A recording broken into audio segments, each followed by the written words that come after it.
Thanks for tuning in to this week's edition of the Brett and Matt Show. He's Brett, I'm Matt, and this week we're previewing the NFC South. So we'll start with the Atlanta Falcons, who I mentioned on the last podcast I was excited about because they have one of my favorite quarterbacks, Matty Ice. But anyways, so going in, they had about $18 million in cap space as of March 3rd, which is pretty good maneuver room as far as being able to sign some free agents. As far as free agency goes, they lost Thomas DeCode, Asante Samuel, offensive lineman Garrett Reynolds, and Jeremy Trueblood, and they also, in all likelihood, probably lost Tony Gonzalez too, I would guess. Some free agent signings: Tyson Jackson, Paul Soloi, John Asamoah, Devin Hester, Gabe Karimi, Josh Wilson. How do you pronounce that? Javier Arenas. Javier Arenas. And they were able to keep Corey Jonathan Babineau, Pariah Jerry, center Joel Howley, and cornerback Robert McLean. So overall, they've made some offensive lineman signings. Pretty clear that they want some different results from last season. I think they gave up 9 sacks against the Carolina Panthers. Not giving Matty Ice much of a chance there. No, but to be fair, that front seven is pretty good, but still 9 sacks. I mean, that's kind of like, that Brett Favre versus Seattle game, or not Brett Favre, sorry, Aaron Rodgers Green Bay game against the Hail Mary game. Hail Mary game. Aaron Rodgers, would have just, played a little better. We might have sacked 8 times in the first half, I think. It's true. They made some signings on defense too. Tyson Jackson. He should step in and be able to play all right. I think Devin Hester still has a little in the tank left, I think. A little. I mean, he's obviously really only going to be a return guy. He's not going to provide much as far as wide receivers go. And based on what he's tweeting, his heart still kind of seems to be in Chicago, so it'll be interesting to see how he plays in like a new territory with new teammates and everything. Because I know he wanted to play his whole career in Chicago and retire there, so who knows if that really will affect him at all. But it'll just be interesting to see how much he does have left. Right. Yeah, I agree with that. Nonetheless, they do have some needs. Definitely. We'll just get to the draft targets right away because there's so much talk with Atlanta. They're a team that's really aggressive and not afraid to trade up. They've done it before in the past, and to be honest, I'd say it's worked out pretty well for them. I'll admit right now I was wrong about Julio Jones. I really didn't think he was going to be worth what they traded to Cleveland in order to get him. But to be honest, Cleveland hasn't really exactly hit on those picks that they used, at least not to the extent that Julio Jones has had, the same impact as those other players. But anyways, they really, really need a defensive pass rusher, defensive end specifically. The other need is they really need an offensive tackle. Otherwise, other areas they could address with Tony Gonzalez's departure, a tight end at some point in the draft would be good. Something that I think that they should, that people should watch out for, I think they're going to snake a running back in maybe the 3rd round, maybe the 4th round, because there's going to be starting caliber running backs in that area of the draft that because of the way running back is nowadays that people just don't need. And it'd be an excellent opportunity to get some help with Steven Jackson, on the downside of his career. Bringing in some fresh legs at the running back position could really add a spark to that offense, I think. Yeah, definitely. And you look at, what happened with the running game. It wasn't, superb or good by any means last year, but, how much of that was really due to, maybe the poor offensive line play.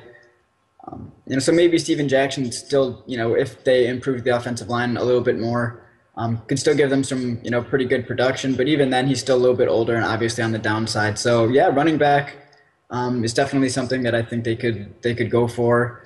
Tight end as well with, no Tony Gonzalez. And you mentioned pass rush. They kind of play like a 3-4, 4-3, like they're, a little bit more multiple in what they're going to be able to play, I think.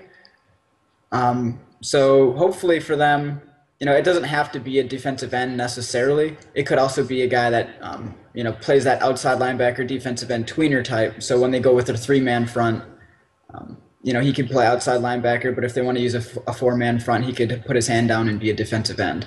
True. So I mean that brings us to the burning question. Do you think Atlanta will trade up to try and get Jadeveon Clowney? Theoretically, they probably have to trade up for the first pick if they want that. If they want him. I'm guessing. Yeah, I mean, I think they won't make a trade until after Houston makes the pick. I know Houston's looking, to trade if they They're can looking to find. trade down, yeah. Um, It's not the first time Atlanta has done this. it wouldn't be. Um, I don't know. I mean, it's to get Clowney. Obviously, Clowney's an elite type player. So you'd have to give Uh, up the sixth pick, you'd give up the sixth and probably a second, maybe. I would second, assume and maybe something else next year too. it's possibly. I don't have I don't know what the the that chart value is that chart says, yeah, is. the value chart or whatever. Let's see if I can. While you look that up, I'll say okay. So I think it's hard to say.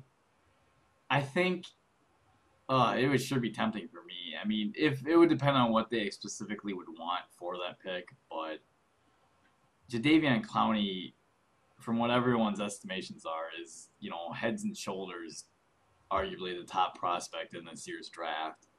And Atlanta is just one of those teams that was nailed by the injury bug last year. So they're going to get a lot of pieces back, and with a revamped offensive line, I mean, if you add a piece like Clowney, you are in position to really make some noise in that division again. And Atlanta's had what's the word? Like they're just kind of like you just always knew until last year. They were going to be in the thick of things for that division. And I think adding, a guy like Clowney, that might put you over the edge right away. Um, See, but I mean, they do. They still need, as far as I'm concerned, a right tackle. I mean, they re-signed their center and they picked up a guard in free agency, mhm. so that kind of helps solidify the interior. Sam Baker signed a big deal, but he hasn't really He needs lived to up play to it. better. So left tackle and right tackle are still kind of needs. What about Gabe Creamy? He's gonna be a guard, unfortunately, for his career, from the looks of it. Though he could play right tackle if they really needed him to. I'm not sure if he'd be much better than what they have, though. Um, but yes, I mean, if you trade up, and it will probably end up being, like a first, a second, and then something the following year as well. Probably. You're giving up an opportunity at guys in the second round this year, When this that year's draft is supposed to be really deep. could end up being, some pretty good potential starters. I mean, Mhm. you don't really know what you're going to get at six or even, at the beginning of the second, but looking at guys that might be there at six, who knows, maybe they don't really need a wide receiver, but, Sammy Watkins could fall. The kid from UCLA, the outside linebacker, um, he could be there. Anthony Barr, yep. Anthony, and he would, provide that, outside linebacker, defensive end. That might be a little early for him, but he would be that guy that is Cleo able to Mack play. might be there. Khalil Mack very well might fall. I mean, would Cleo Mack. I mean, I know you mentioned multiple fall or front defenses, but I guess Clowney's someone who's going to be on the field every single play on defense, right? Like you don't necessarily need to sub him out. Do you think you need to sub Cleo Mack out, or do you make a pack, or you find a way to incorporate him to be on the field, right? I would think so. Yeah, I mean, because if they went to the four-man front, he could probably play defensive end, or he could very well do the Von Miller role, where in a four-man front he'll blitz a lot of the time, but if they can work on some pass coverage sort of stuff, make it simple for him, he could provide value that way, and you don't necessarily need to take him off the field. Um, so I mean, if you trade that pick, that's someone you could be missing out on. And then in the second round, you need a tackle, maybe someone like Morgan Moses or David Yankee from Stanford, any of the running backs, perhaps. One might get taken late first or right before that pick in the second. I mean, The Carlos guy, Hyde.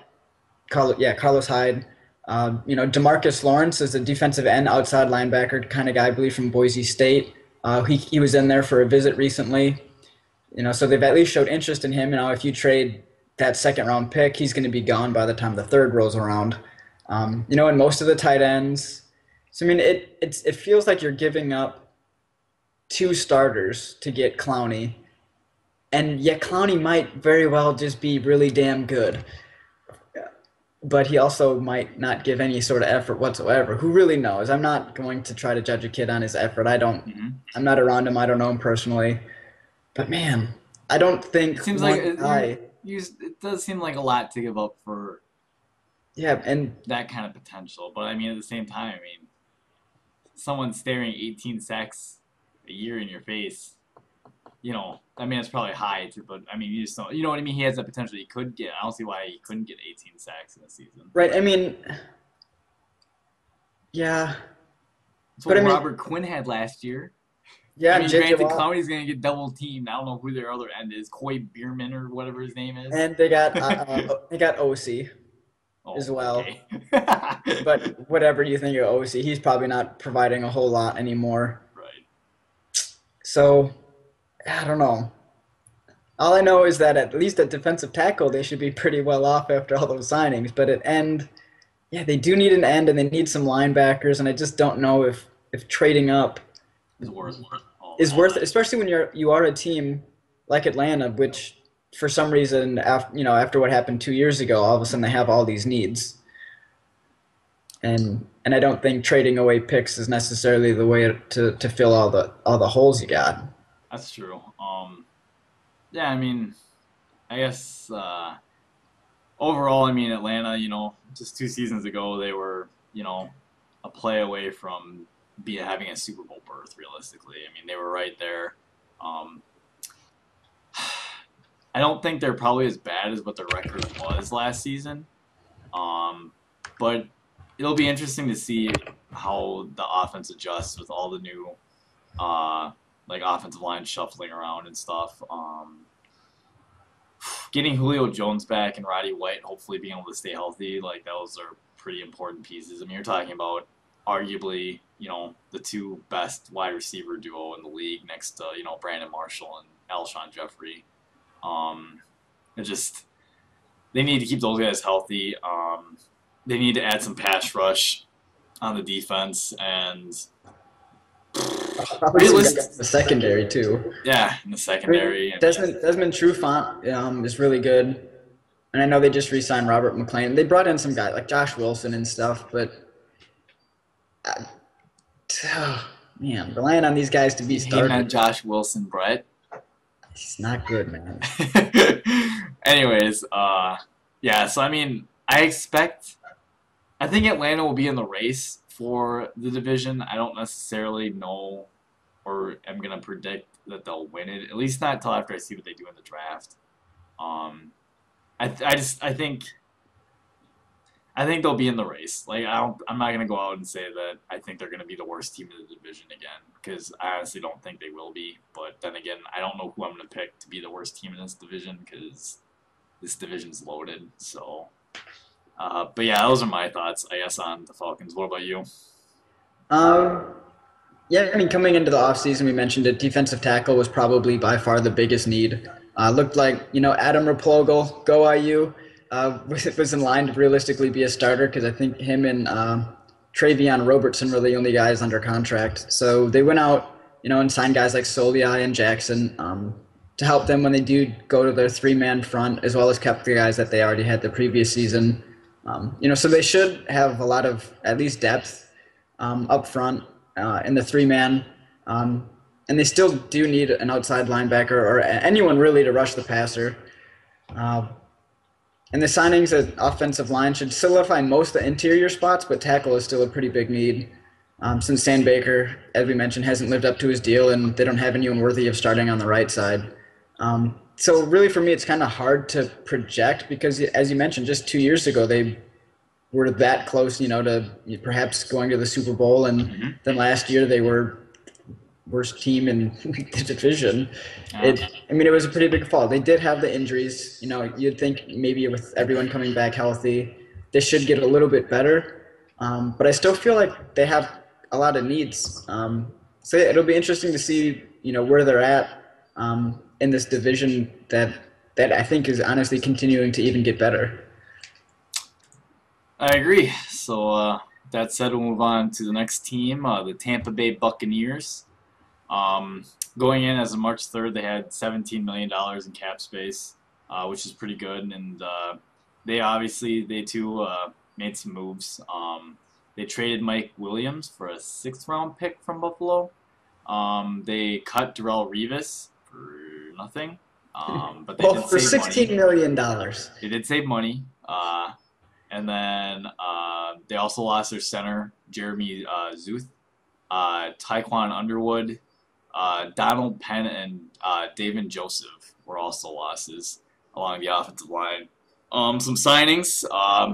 They did sign Josh McCown from the Bears, tight end Brandon Myers from New York, Clinton McDonald, cornerback Mike Jenkins, Evan Dietrich Smith from the Packers, uh, Altron Werner from the Titans, cornerback, and Anthony Collins at tackle, and Michael Johnson, the defensive end from the Bengals.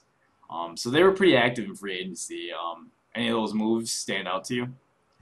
I think bringing in Josh McCown was a little interesting. I mean, I know you want your own guys, and um, He's already said he's already been named the he's starter. already been named the starter. I didn't think Mike Glennon. I mean, it's a little early I to didn't give think he up on played. a guy, Yeah, right? I told no. I'm with you on that. I mean, I guess it brings in some competition for him. True, but I mean, if you're gonna sign a guy and just instantly name him starter, especially when he's going to be 35 by the time the season starts, True. I mean, you're Well, not going to. He's you not could let obviously him. a long-term answer, and you're already No, giving up on who the last, regime in Tampa Bay thought might have been a potential long-term answer. So, I it's mean, true. do you end up drafting another quarterback? I wouldn't be I surprised at mean, all if they took if someone you in were, like the second round, maybe. I mean, someone that they like. Poor Glennon. yeah, That sucks. that's. I mean, that's an interesting one. Um, and looking at it too, I think they did help out their offensive line. Obviously, Evan Dietrich Smith's a really big signing. It's a big signing. Um, Anthony Collins, the offensive Yep. tackles, He's a also. swing tackle. I think he can play right or left. Yeah, and Donald Penn last year wasn't necessarily that great anyway, and Hmm. Dad Joseph was kind of garbage. So Hmm. they're probably overall improved at this point the offensive line. Though they still probably have another spot at guard that they could go for. But yeah, I don't know, that Josh McCown pick or signing kind of threw me off. But what are your thoughts on it? Well, I mean, like you said, I mean, you're kind of by naming him the starter right now, you're kind of shooting, McGlennon in the foot a little bit. He's already got one leg in the coffin, so I don't know. I mean, it makes sense because this is just a guess. We're going to talk about the draft in a couple minutes here, but it just seems to me like he's trying to build what he had in Chicago. They already have their three technique with McCoy, who actually had a really really good season last year. I think Sue just took the league by storm, and McCoy just took a little longer to get to that point. Like McCoy had a really good season last year, so I mean he's got the three technique. They have Claiborne, and they still have Bowers, and now they added Michael Johnson. Like all of a sudden, you have all these pass rushing defensive ends that are going to be able to get after the quarterback. I don't know. I mean, I like a lot of the moves. Everyone. I mean, Revis, like getting rid of him, like makes sense from the point that if you're going to be playing the Tampa 2 zone, you're probably not using Revis to his strength anyways. And if you're going to pay him $16 million, you might as well, you know what I mean? Like he just doesn't Yeah. necessarily fit. Um, I don't know. Those are my thoughts. Did you have something you want to say? No, I think. Well, I like the Clinton McDonald signing too, the defensive tackle. Right. Yep. To get someone as a running mate for, as you mentioned, Gerald McCoy, who had a Hmm. pretty, not even pretty decent. It was an excellent year last year. Yep. Getting some of those pieces along the defensive front will help take pressure off of him as well, so he can get even better. And then if teams continue to double him, that'll open things up. for those other guys up front that should help their running game as well as their pass rush game. Yeah, definitely. So, with that said, we'll move on to their draft targets. The Tampa Bay Bucks actually pick right after the Atlanta Falcons would pick at number 7. So with that said, they have a pretty glaring need at wide receiver now with letting Mike Williams go. So, guys like Sammy Watkins or Mike Evans are in play. The need for you can never have too many pass rushing linebackers. So if Cleo Mack happened to be on the board, Lovie Smith being a defensive coach, I'm sure that would be pretty intriguing. Um, Eric Ebron might be a little high at that tight end spot, but I mean, if you really think he has the potential to be the next Vernon Davis, I think that's actually the pick Vernon Davis went at was number 7 in that year's draft. Um, Otherwise, they're pretty set at linebacker. They could draft a guy like C.J. Mosley if they really wanted to, and have him play on maybe the weak side linebacker. No, well, weak side is Levante David spot. Then I meant the other spot. Whichever linebacking spot is open. Yeah. But I don't know. I mean, obviously, naturally, the first name I think of is Mike Evans, just for the sake that he's trying to build what he had in Chicago. So if he does that, you got Vincent Jackson, who's 6'5", and then Mike Evans, who's whatever, he's 6'5". I don't care what his stupid 6'4" crap is. Either way, they're both huge receivers. So I mean, I could definitely see him going there. I don't know though. What do you think? I guess. Yeah, looking at who will probably be there in their first round selection, I would probably guess Mike Evans would be a good spot, a good pick for that. I mean, yes, obviously tight end's a need and guard is still a need, but that's a little early, I think, for probably both those positions. You could argue, for Eric Ebron, but I'm not going to argue for that because, in the second round you could still pick up, a guy like Troy Niklas from, Notre Dame, or maybe the guy from Texas Tech is still there, Jason Morrow. Maybe, he might still be there too. I mean, for all we know. So you could get a tight end if you really needed one in the second. You might even be able to get a pretty decent one in the third. If you did end up going, quarterback in the second round, a guy like Jimmy Garoppolo or AJ McCarron. Mettenberger from LSU. Yep, Mettenberger. I mean, I don't recall what happened at his pro day, but I'm pretty sure he's flying up boards, I think. Yeah. I mean, as long as, he's able to recover and be healthy, I think he was, looking at being one of the top 5 quarterbacks in this draft. So, with McCown as a starter, that would give him a year off of his leg, where he's not taking hits as often. Give him a year to rest, and he can come back and, compete for that starting spot in his second year. Right. That'd be pretty interesting. Looking at their overall team needs, yeah, I mean, they could also go defense probably at some point in the second round too. Definitely. I mean, they did, get Werner, and they still have Jonathan Banks, who they spent a pick on a couple years ago at corner. I'm not sure if Banks really fits, the cover 2 scheme as well. That's up to coach. So. That's fair. So I guess my overall thoughts on the Bucks. My friend Josh, who watches this, Josh Yeager, he is picking the Tampa Bay Bucks to make the playoffs next year.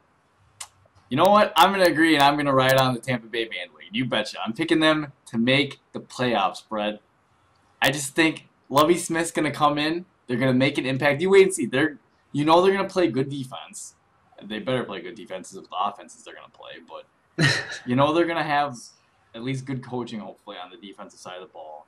And depending, hopefully if they bring in a guy like Mike Evans, or if for whatever reason Sammy Watkins happens to fall to them, I highly doubt that happens. But, there are weird things that happen. If they bring in an impact receiver like that, they'll get your boy Doug Martin back. I'm expecting big things from Tampa Bay. You wait and see. And Lovie Smith, I think he's going to be a little mad that the rest of the NFL overlooked him all of last season, and he just sat and got paid still from the Bears to sit. But he said he didn't want to take a defense like a coordinator job, like he wanted a head coaching job, and I think he's going to prove. I think he's going to prove a lot of people that doubted him, and why not Tampa Bay? I mean, it's where the Tampa 2 defense came from anyways, so just right back at home. But yeah, so I mean, I think they're gonna make noise, and I want to say it. I think the Bucks are gonna make a playoff spot. Now I'm not saying if they're gonna win the division or make the Going with wild the sixth card, seed but there. they might. Maybe it'll be the fifth seed, Brett. I don't know. Yeah, I mean, I Okay, agree. time out. With all of the 49ers, getting in trouble with the law and stuff. You kidding me? Okay, anyways, I'm done. All right. It's true. Well, I mean, there's a lot of different teams too. I mean, you got to look at Bears, Packers, maybe what two teams out of the East, a couple teams in the South. I mean, there's a lot of good East. teams. I know we just said last week that they're kind We of all just said, mediocre, but they very well might just come play on. themselves into like a 9-7 record, which Tampa Bay also will probably end up having. I can't see them getting to 10 wins, though Come on, Brett. it's possible. I don't know. Do you know what divisions they play outside of They play the their Packers. They play the NFC North. They'll play the Vikings and the Lions and the Bears, who Lovie Smith got the coach. little revenge game for him? But yeah, I mean, Lovey's obviously a pretty good coach, and he's had Mm-hmm. success. I think the players generally, like to play for him and with him. Yeah, I agree Um, on that. so I like that hiring and his ability to, make defenses, top tier type defenses. You mentioned the signing of Johnson, which will help defensive end, and I said McDonald will give McCoy a nice running mate. Mm-hmm. Revis is a big loss, but as we said, I mean, if you're going to play zone, it's not worth 16 million. So you get a guy that has played zone and is very good in his zone in Werner to take his spot. Um, and Levante David is one of the elite linebackers in the Yeah, game. he is.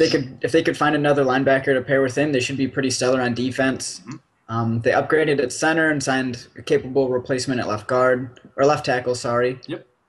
They still really only need probably a right guard and make sure that running game gets going again with David Martin healthy or Doug Martin, sorry, healthy. Plus, the guys that got some playing time last year because of his injury, they actually showed pretty well. I think Mike Smith. Yep.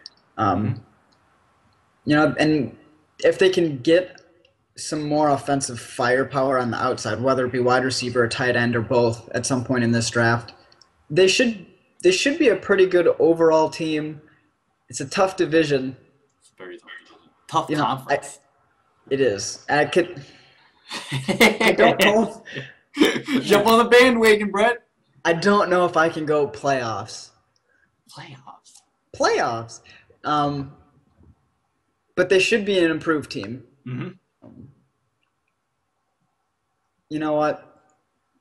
No, I'm not. I'm not going there. Okay. I'm not You're going gonna there. say they're gonna be competing. They'll be at least in the thick of things. They should. They should be up there. I mean, as should Atlanta. Both those teams should probably end up being better than they were last year. Mm-hmm. And you still got the Saints, who are high quality. And you still got Carolina, who won the division last year. What are we even talking about yet? So I mean, both. I mean, it's going to be tough. Someone's gotta lose. Someone's got to lose. Someone's got to win. It could be one of those years where 10, 11 wins, gets you that division title.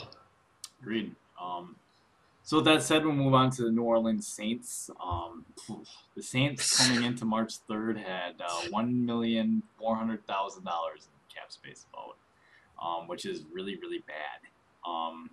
They had some losses free agent wise. They lost their center, Brian De La Puente, Malcolm Jenkins at safety, Darren Sproles, Lance Moore, Robert Meacham, offensive tackle Charles Brown, and Jabari Greer. Some signings, they did go out and sign top prize safety Jarius Byrd. They brought in Champ Bailey. Jimmy Graham was franchised. Luke McCown, they were able to sign Shane Graham, Eric Laurie at fullback, and they were able to keep their tackle Zach Strife, who played right tackle for them. So signing wise, the way the Saints do business sometimes just really confuses me. Like, it seems like every year they're at the brink of the cap and they cut good players and then they go out and sign some big name guy. Like, why? I don't know. Maybe, I mean, I'm no general manager, but you can't tell me that. I thought Malcolm Jenkins played pretty good for them last year. Maybe it's only because I watched a few of their games. But I thought he played good in the games I saw. Guys like Darren Sproles, I think Sproles was a pretty important part of that offense, but Sean Payton's good enough they can figure out someone else to probably take his role, or they'll just draft a guy like DeAnthony Thomas and it'll be fine. Lance Moore, that I think is kind of a hidden one because he was kind of like Drew Brees, like I don't know, safety net, if you will. Like he Yeah, I just mean, is someone he could trust. Like he knew where Lance Moore was gonna be when yeah, I he mean, needed Jimmy to be. Graham and Marcus Colston probably get more of the headlines, and then Kenny Stills coming in was a young player that had a lot of explosiveness. I mean, a guy like Lance probably doesn't get a lot of the headlines, but I mean, he's a very, very reliable wide receiver who I think overall the offense is going to miss quite a bit. Right. Um, yeah, so I mean, this guy's like that. I mean, obviously bringing in a guy of Jarius Bird's talent is, especially in the pass happy NFL, like that's a good signing. From that standpoint, I mean, obviously you paid him a lot of money. Oh, and by the way, you're burning bridges with Jimmy Graham, who keeps, would like a contract one of these days, because I highly doubt they're going to be able to afford franchising him another year. Um, and just because he hits the free agent, or what I mean, just because he's not very happy right now. Like if he hits the free agent market, some team's gonna pay him more money than they can offer. I would think. I don't think he's gonna be giving a hometown discount anytime soon. Um, but yeah, so I guess free agent wise, I mean they made some moves. Champ Bailey's on the downside of his career for sure. Um, he, I don't know. I guess there are worse things. Like Champ Bailey, you'd think would be able to cover a team's third receiver and be able to hold up. Um, the transition to safety though doesn't make sense with Vaccaro. Anyways, I don't think. Yeah, with Vaccaro and Bird signing, Yeah, that doesn't make any sense to he's take going one to of have those to two probably off. end up being Like a just nickel a corner corner. full time. Yeah. Yeah. Um, but yeah. So anyways, so the New Orleans Saints they drafted pick number 27. Um, and some pretty interesting needs. I mean, they could use a pass rusher. So pass rusher, outside linebacker, offensive tackle, cornerback. They shouldn't. They probably don't need a center now. Or I'm sorry, they do need a center. They Excuse me. do, They yes. lost their center. And maybe like a wide receiver, possibly too. So I don't know. Some picks I could see them going. I mean, D Ford. Obviously, if he's there, he would be an ideal fit in that Rob Ryan scheme. That's an attacking scheme. Yep. Guy that just gets after the passer. Maybe a guy like Bradley Roby, if he happens to be there. I mean, he's hard to project because he's probably getting drafted more off his talent and thinking you can coach him rather than necessarily like how well he played overall. Um, if Daquiz Denard happened to fall for some reason, I would think they would take him. Um, Otherwise, maybe like they look to receiver. I mean, maybe they're on their big board. Odell Beckham Jr. is just too good to pass up, or a guy like Marquise Lee. With Sean Payton being an offensive-minded coach, I mean, being able to work those guys in. You could then have Kenny Stills, who you mentioned. He could play in the slot, essentially replace Lance Moore, or you can have one of those two that we just mentioned. I Or maybe he mean, drafts a guy like Brandon Cooks. Brandon Cooks. I don't know where I see Kelvin Benjamin going. He's hard to figure out, isn't he? Because like there's Because he's some got people that that are big really body. high on him, and some people that are like, meh. But like you were just saying, like he's got big time potential. Um, you would Cody like Latimer. yeah, there you go. There's another guy. You'd like to think that any of these receivers we just mentioned, Drew Brees is gonna be able to get them the ball, right? Like you'd like to and just Calvin Benjamin's interesting. Pairing him with Marcus Colston, that would be really tall outside receivers. But and you want some guys too that are going to be able to take advantage of having Jimmy Graham back in the middle, taking up space, Hmm. occupying linebackers and safeties. Um, so I don't. You'll get probably more one-on-one matchups too. So I mean, the height, of a guy like Benjamin would be nice. Where if Drew's kind of under pressure, he can still kind of Right. go back shoulder or just throw it up over the top, and let a guy like that go and get it. Hmm. And he showed. I mean, I think he averaged quite a bit of yards, per catch in college. That doesn't, necessarily transfer, but I He's mean, a he's big got play big guy play though. potential. So, Yeah, he could fit there. I just don't know if I like him at 27. But he's not going to be there at the end of the second, probably either. So I mean, I wouldn't think so. that'll be tough to see where he ends up going. Um, These are just offensive guys. Like realistically, they should probably think about taking like D Ford if he's there. Just yeah, I saying. mean, D Ford. or as you mentioned, any of the corners or maybe even inside linebackers at this point. If Yeah, I mean, CJ if Mosley CJ Mosley's falls, still there, none of the other inside linebackers are probably worth that 27 pick. I love Chris Borland, all right, but I'm not taking him at 27. NCAA leader in forced fumbles. Come on, Brett. Khalil Mack was the NCAA leader in forced fumbles, Damn it. though Borland does have Big Ten records, so I guess there's that. He's right behind him. I think he was two behind him in their career. Um, so yeah, I mean, it probably should be defense. I mean, if you think about it though, and this is pretty much taking up my overall thoughts, is that defense last year ended up finishing fourth Right. in yards and in points. So, I mean, It's it was a true. pretty good defense with a new scheme, and trying to make sure that players were fitting. So, I mean, if you can get some Maybe you do need guys, some offensive talent then.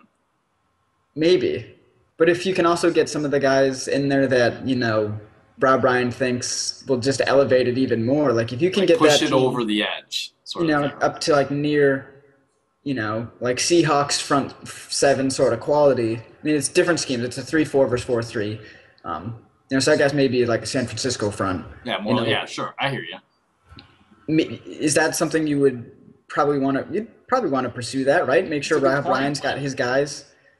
Because as Sean Payton being offensive coach, you would think he'd be able to, you know, Right? maybe draft someone in the second round, like a receiver in the second round, and work them into the offense. You would think. Yeah. I mean, and you'd probably also need a guy that would take up Darren Sproles' spot. I don't know. Maybe that would be a Brandon Cooks type guy, Mm-hmm. the same sort of abilities.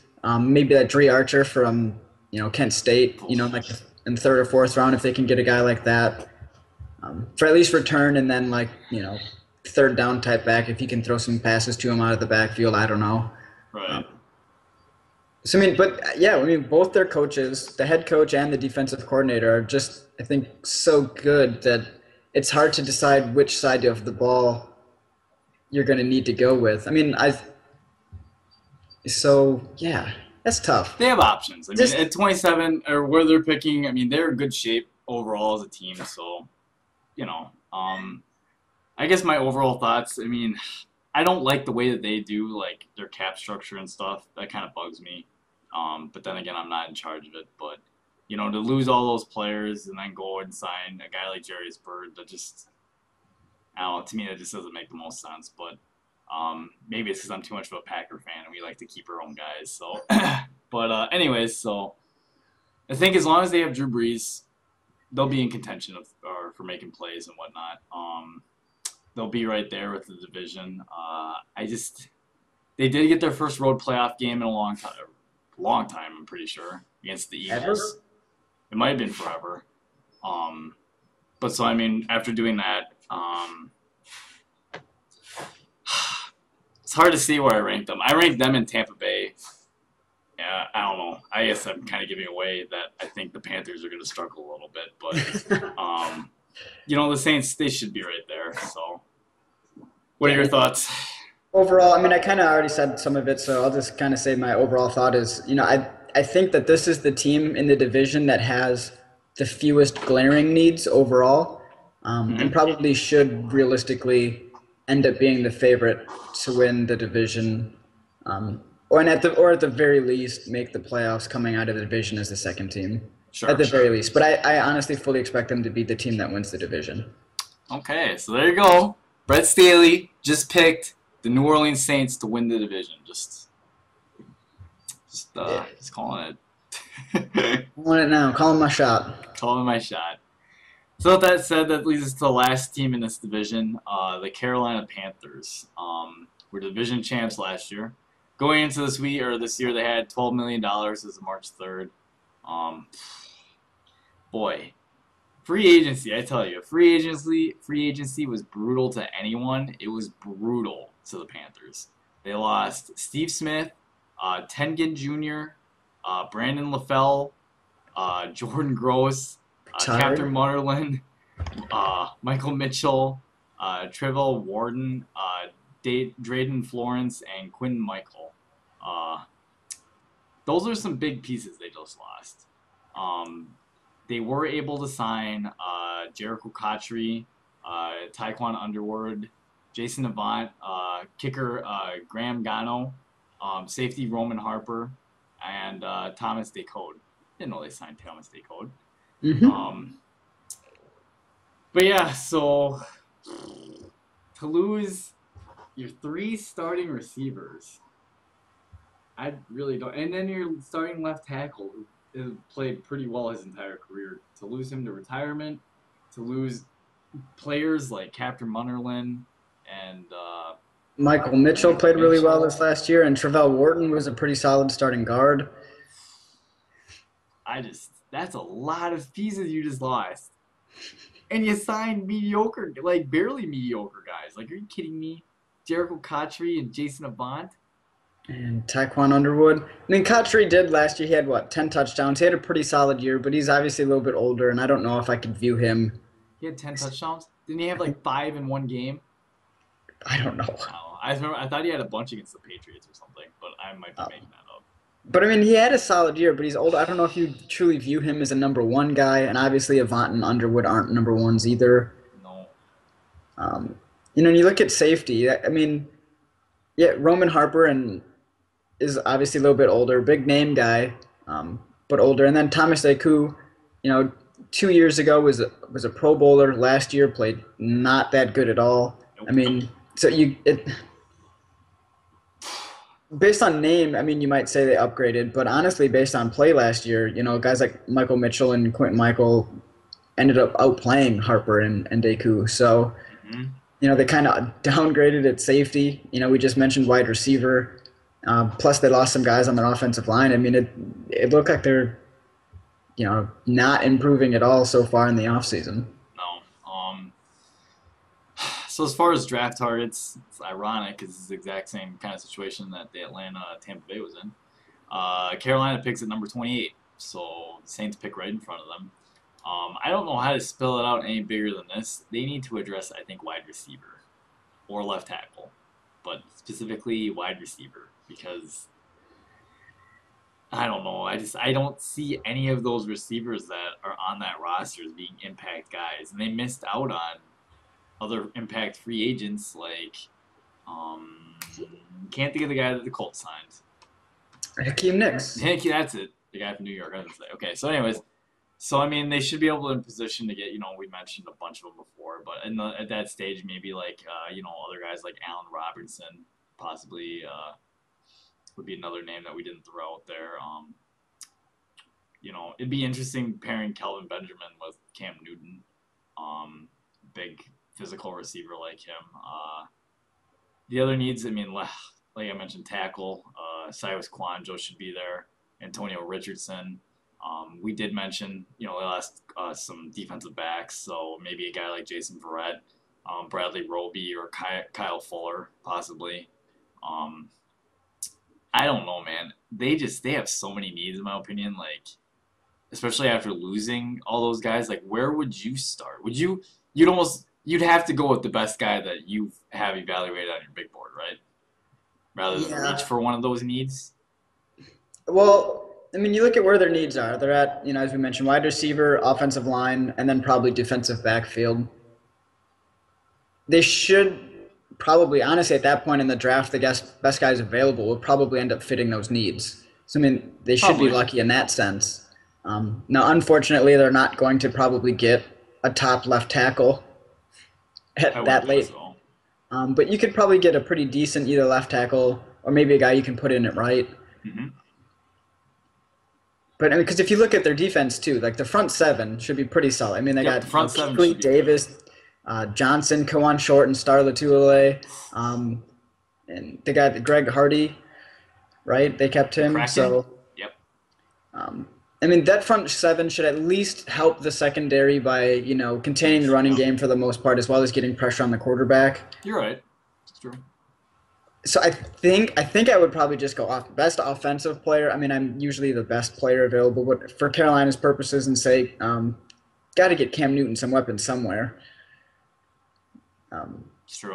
he can't be doing this by himself. So unless they think guys like Marvin McNutt and Tavares King are going to end up stepping up and being starting quality, which we haven't seen obviously yet, but the coaches have. Maybe they're confident. I'm not sure. Right. I mean, they should know their personnel better than you and me should. So there's a chance that they might end up knowing something we don't. But as far as my overall thoughts, I guess on the Panthers, I just with the other teams in this division, someone's got to not make the playoffs. And I might sound kind of foolish saying this, but I just don't think Carolina's going to make the playoffs next year. They're going to go from being the number 2 seed in the playoffs last year, winning the division for the NFC South, I think, to not making the playoffs. I think one, they lost too many pieces on their own team, and I just like I just don't know if Cam Newton's gonna take that next step. I think if he were to be like an elite level quarterback, I would probably wouldn't be like not picking them to make the playoffs. But honestly, like that for me, that's the difference. Like if a guy like Tom Brady was on this team, or Peyton Manning, or Aaron Rodgers, I probably wouldn't be picking them not to make the playoffs because I know that that quarterback's going to make those receivers all good no matter who he's throwing the ball to. But because I don't think Cam Newton's in that elite class yet, I mean, maybe he'll prove me wrong, and this would be another year where he takes another step because I think he took a step last season. But I'm not ready to put him in the category of being an elite quarterback. Um, so with that said, I mean, I think they're going to be competitive and still win games, but I don't see it. And especially, I mean, we can't predict injuries and stuff. But I mean, if they lose like just they already have they start losing players on their defense, they're not gonna. I don't see how they're gonna be in games because I know last year they struggled offensively last year in games. Like their defense kept them in games, and now you just gave up Cam Newton's starting 3 receivers. So Right, I and don't Greg know. Olson's another year older, Yep. and offensive line's worse than it was last You year. left your you lost your left tackle to retirement, who played at Pro Bowl level for several years. I mean, Right, and a starting guard. So, yeah, they got. yeah. What are your thoughts? Here we go. Yeah, I mean, I think just in general, the so far this offseason, now we look at it every year. As Green Bay fans, we're like, well, crap, we don't do this, this, and this during the offseason, and then the Mm-hmm. next season rolls around, and oh, there we are making the playoffs again. Strong. Um, so with a defensive front seven like they have, they should very well be competitive in just about every game. But they will. They'll definitely need Cam to step up and surround him with some wide receivers through the draft if they're going to maintain that top spot. And frankly, I don't think they will. As I said, I think the Saints end up winning the division. I don't know how far Carolina falls. I mean, I don't know if they'll be The below. worst It's team. just it's tough because I think these teams are all pretty decent. No, they are, yeah. And I'm And their Yeah, wasn't their, division their coach rivals. last year too? I mean, you look at how they started last year. Their coach almost got fired until he Yeah, went on a Rivera. Yep. miraculous run, Mm-hmm. um, and ended up, saving his job and making the playoffs. So I mean, if they start like that again, they could very well be out of a coach after the first, 4 or 5 weeks if they happen to be struggling. But didn't they just sign that guy to like a 3-year extension? That doesn't mean They're not anything. gonna fire him after 5 games It and they're doesn't. 0 It 5. doesn't mean anything. They're You not do that. gonna You do fire that to him. make a guy feel comfortable, They will not fire him next year. Mark my words. no matter how bad it gets. If they go They from could go first 0 to worst, you They won't might not. fire the Okay, never mind. coach. If they go 1-16, he's probably gonna be fired. Yes. I mean, If they go 4-12, he's not gonna be fired. you don't think so? No, I don't. Not after signing an extension. You gotta have faith in him Well, you longer have than that. after a guy makes on the last end of at the end of his deal, and he makes the playoffs and wins the division, you gotta sign him again. Like that's just out of good faith. But like if he struggles again, they were literally one loss away. Oh, they were. They were what? They were If absolutely. if that happens again, he's gone. He's out of there. You know how many years Norv Turner coached the Chargers and they started out piss poor? How many? It was a lot of years. They always started out piss poor, then they had to play catch up the entire year. And Yeah, it you don't want to be in backfired that on them. situation, do you? No, I'm not saying I do, but. So, Oh, goodness. yeah, So either I way, you're saying the Panthers might struggle next year. they might struggle. They're not going to win the division. They'll probably finish within, like there'll be like a 2 or 3 game grouping between, them, Tampa Bay, and Atlanta. I think for Sure. no one's going to be too far behind. But I'm not. I just don't know if someone is going to be the the second playoff team. Like I feel like they should though because of how good the teams are. Then again, Arizona. We'll Tampa. get to the West next week. Um, but but I mean, Arizona obviously was really good last year too, and they ended up not making the playoffs just out of the way things are. Oh, So instead of an 8-7-1 Packer team? yeah, Is that what you were hinting at? The only team to beat Seattle in Seattle? or Philadelphia for that matter, who was obviously really exciting, but I think they even had a worse record than Arizona. Yeah, So that's true. That's a good point. um, but So, I mean, that wraps up our NFC South preview. So next week it's the NFC West. it's our last one. Save the best one for last, I guess, considering all those teams are really good. Although San Francisco likes to, screw around and beginning to think it's a Harbaugh thing. That's why my new prediction. It's a Harbaugh thing. Look at the Ravens. Ray Rice is beating up people and dragging them out of elevators. And Colin Kaepernick's getting in trouble, and Ola Smith's just apparently a nutcase. Apparently, he needs more mental rehab or something. I don't know, man. He's puzzling to say the least. But yeah, next week's our last one, and then Get into after our that, mock stuff, right? yeah, we're gonna go through our mock drafts. So we'll have the first 16 picks in one podcast and the last 16 in the other podcast, and then we'll be at the NFL draft. So Ooh. a fun next few weeks. But with that said, thanks for tuning in.